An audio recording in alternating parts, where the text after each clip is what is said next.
Hello, everyone. Hello. Hi. Hello. All right. Bear with me while I attempt to get all of the platforms up and running. Let's see if I'm live on YouTube. There I am. Hello. All right. So if you're new to me, you might not know who I am. My name is Sherry Capella. I'm a Christian life coach for weight loss. I specialize in weight loss. I help women, all of the women inside of my weight loss program, which is called the Seeker's Method, their faith, to go deeper in their relationship with God so that they can actually get unstuck. They can get out of their fat pants. Why I do this is because when I couldn't lose weight, as I stepped into perimenopause, I found myself completely stuck and unable to lose the weight. And so God has given me the mission of sharing everything he revealed to me so that I can help you get out of your own way with weight loss, get out of your fat pants, do all of the things, because that's exactly what God has called me to do. So if you don't know this, maybe this is your first time joining one of my broadcasts. I like to go live 3 days a week on Monday, Tuesday, and Thursdays at 12 o'clock noon Eastern Standard Time. And I record my podcast. My podcast is a free resource to you. It's called Even in Weight Loss with Sherry Capella. And it's where I give all of my best weight loss tips. And these are not your typical things. This is not how many grams, how many macros, all of that. This is me teaching you the way that God taught me, because God taught me I didn't have a weight loss problem. I had an obedience problem. I had a thinking problem. And so that's everything that I share on that podcast. So now today, while I'm going live, what I like to do is invite you along on the journey while I record the podcast. And today is powerful. Today, I'm giving you a segment of something that I shared with my actual clients inside of my coaching group. Where I help them to undo what maybe they might have done at Thanksgiving. Because right now, at the time of recording this, it's the Monday after Thanksgiving. You might have been on a weight loss journey. You might be on a weight loss journey, rather, and you might have slipped and gone off the narrow path and gone off so deeply, so far off the narrow path. If that's you and you're struggling, I just want to give you hope, because what I'm going to share with you today is some semblance of what I shared with all of those clients yesterday in my coaching group. So what I shared yesterday, actually, I need to hit record on the podcast. So bear with me just a moment. All right, bear with me. Here we go. Hey, you, and welcome to the podcast. So today I'm going to be giving you some of my best tips on how to undo anything and everything you might have done over the Thanksgiving holiday. Because if you are anything like who I used to be, you might have completely had the best of intentions and then found yourself slipping off of the narrow path on weight loss, and you ate all the pumpkin pie, you ate all of the desserts, maybe you ate the potatoes with all the things in it, the green bean casserole, all of the things. And now today, you're totally bummed out, you're frustrated, you're maybe angry with yourself, maybe you're condemning yourself in your thoughts. If that's you, I need you to lean into this particular episode, because today what I'm going to give you is I'm going to give you 5 ways to turn it around, how you can turn it around, and how you can actually step into how you can see Thanksgiving as a setback, or you can see it as a setup, propelling you forward so that by Christmas, this doesn't happen again. And you know me, during every single one of these broadcasts, not only am I going to give you the best tips, and I cut right to the chase, like I just give it to you like it is.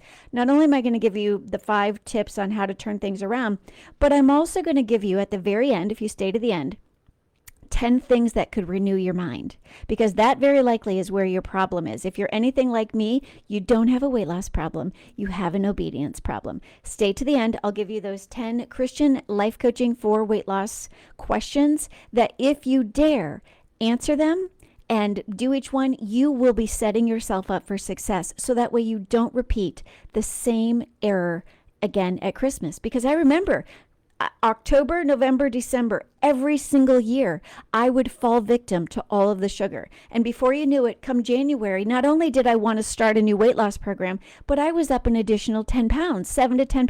That was absurd, and it was defeating, and it overwhelmed me. So I don't want that for you. So I'm going to give you some of the tips that I gave all of the women yesterday inside of the Seeker's Method. So here we go. Let's start with this. So Your Thanksgiving indulgences can either serve to destroy you with a major weight loss setback or propel you forward with a weight loss setup. You have a choice. And so, what I'm going to do is help you step into that choice. You need to learn, grow, and be made stronger from Thanksgiving, and then let it prepare you for Christmas. Because here's the thing nobody ever told me about in weight loss. I didn't realize temptation is always going to be there.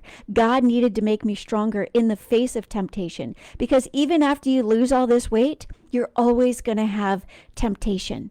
Okay? It's either going to be from the enemy within in all of your habits, everything you've learned in your sin nature, or it's going to be just from the tempter himself. So we're going to dive in. The first tip I have, and this is going to be how you can immediately start to turn things around now to be set up for Christmas. The first thing that I recommend that you do is how to overcome, what you've just eaten, is to slowly, okay, operative word there being slowly wean yourself off of the wrong foods and back onto the right foods. I also encourage all of my clients that if you have a craving, because a lot of times if you weren't eating sugar and you just ate all the sugars and the pastas and whatever else you ate, you're going to find that you're craving sugar right now, because sugar begets sugar. You've increased your desire through having eaten it. So with that, if you are having a craving and you're having a hard time slowly stepping off of these wrong foods, identify what you're craving and find a swap for it. I teach inside of the Seeker's Method all of the time. Swap it till you drop it. So if you've been eating a lot of pie, or whatever it is, maybe you had a peanut butter pie. I like to encourage all the women in my coaching group, you know what, find a swap. Like, one of the things, you're going to think I'm an old lady, but you know what, I'm about to be 49 years old. So if the shoe fits, right?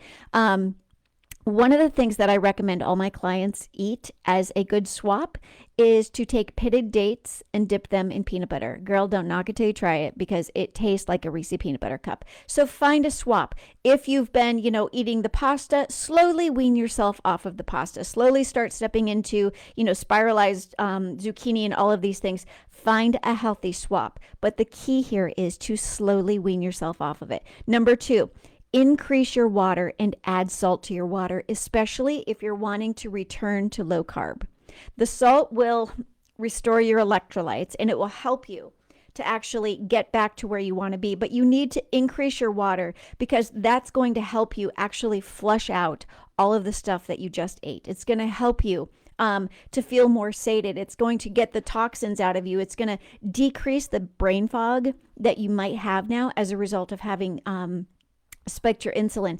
It's also going to help you increase your energy and your mood, because as you step off of these, high sugary, high carbohydrate foods, your mood could be affected. And so the water is going to help. It's not a magic pill. There is no magic pill, but it's going to help you. One other tip I want to give you in the realm of water is to also lean into carbonated waters. Carbonated waters will help you feel sated longer. Okay, the third thing I want to tell you is expect the transition away from all of the Thanksgiving things onto the healthy things, or back to the healthy things that you were eating maybe just 2 weeks ago. Expect that transition to be hard. Give yourself grace and go slowly. Take 5 to 7 days to slowly come off of the pasta or the carbohydrates. Take 5 to 7 days to slowly come off of the sugary things. And that just means incrementally, day by day, cutting back, finding swaps, doing all of those things. The fifth thing I want to give you before I jump into the Christian life coaching for weight loss questions is prioritize your sleep. Now, most of my clients hate this one. They don't like it because they are super women and they like to get everything done and fit it all into one day. I'm here to tell you, if you are sleep deprived, you're going to struggle to lose weight because your hormones are going to be imbalanced. Prioritize your sleep, because by weaning, like slowly, getting into more sleep at night, slowly getting up a little bit more, getting up earlier every day. Because when you're weaning off of these foods, you're going to notice yourself feeling fatigued. You're going to feel completely drained, all of these things. So help your body get restored by actually putting yourself in a position where it can restore, going to bed. So now, those were the 5 things to quickly get yourself back on track. Why does it matter? Because if you were to get back on track between now and Christmas, you could be set up for success. You could be stronger. Now, if you want to be set up for success and you want to be stronger, what you need to know that nobody is telling you is that you need to learn from what you just learned about yourself at Thanksgiving. Because all of the obstacles, all of the weaknesses, all of the temptations that you gave into gave you a little bit of insight into who you are, where you're weak and what your obstacles are. And we need to get you stronger in those areas so that by Christmas, you don't repeat this pattern. Very likely between now and Christmas, you're going to have a lot of opportunities to eat the wrong foods. I want to equip you. I'm going to teach you, I'm going to encourage you rather, in these Christian life coaching for weight loss questions to answer them honestly, because in so doing, it's going to help you. It's going to help you to overcome all of your weaknesses with a plan that will affect you, equip you, and empower you spiritually, physically, and emotionally. Now, the questions I'm going to give you, if you would like this as a PDF, let me know. Just put in the comments, PDF, please, or whatever, and I'll send it right over to you. If we're only friends topically and you just want me to send you a screenshot via Messenger, I'll do it. You just let me know. All right, so these are 10 Christian life coaching for weight loss questions. Now, when you work with a Christian life coach, when you work with me in your weight loss program, I don't tell you what to do. Okay? I partner with the Holy Spirit to help you get out of your way for what it is that God needs you doing in this season of your life. This isn't about me bossing people around. That's not what it's like to work with a Christian life coach. I partner with the Holy Spirit, and I usually do that through the form of helping you to step into your sanctification journey, onto your sanctification journey by spiritually maturing you through asking you questions that you then answer, that you then decide your course of action. So only you know what you've done wrong and what you need to do differently so that you can succeed this, holiday season without ending up at the beginning of 2022 with all of this extra weight to now lose, right? I mean, nobody wants to be in that situation. So I'm going to give you these 10 questions. Number 1, in what area did I struggle the most on Thanksgiving? In what area did I struggle the most on Thanksgiving? And I want you to think about that from the context of my thoughts. Was it just my thoughts about the missing out on the familiar foods? Was it my feelings in the form of hunger or cravings? Or was it my lack of preparation? For me, it doesn't matter how many years into this I am right now. Mine was lack of preparation. Not because I failed to prepare, but I also failed to expect COVID. I did not expect that our family plans would be canceled and that people who were going to be bringing things over that were healthy for me to eat weren't going to be there. And so I had a lack of preparation that now I will be armed for Christmas. So that question number 1 again is, in what area did I struggle the most on Thanksgiving? It could have been your thoughts about food. It could have been your feelings, physical or otherwise, or it could have been your lack of preparation. Number 2, in what ways did my food thoughts, in what ways did my food feelings and decisions affect me spiritually, physically, and emotionally after the fact? And I want you to think about that because that could be profound. In what ways did my food thoughts, feelings, and decisions affect me spiritually, emotionally, and physically after the fact? Here's how I know it affected me. And this was something I was just talking to a VIP client about. It causes us sometimes to feel emotionally depressed. Like if you leaned into eating the wrong things, the effect that it had on you was emotional. You start to doubt. You start to think that, this isn't working for you. You start to, condemn yourself. You start to have all of the wrong things. Or physically, you might notice that it's spiked your cravings.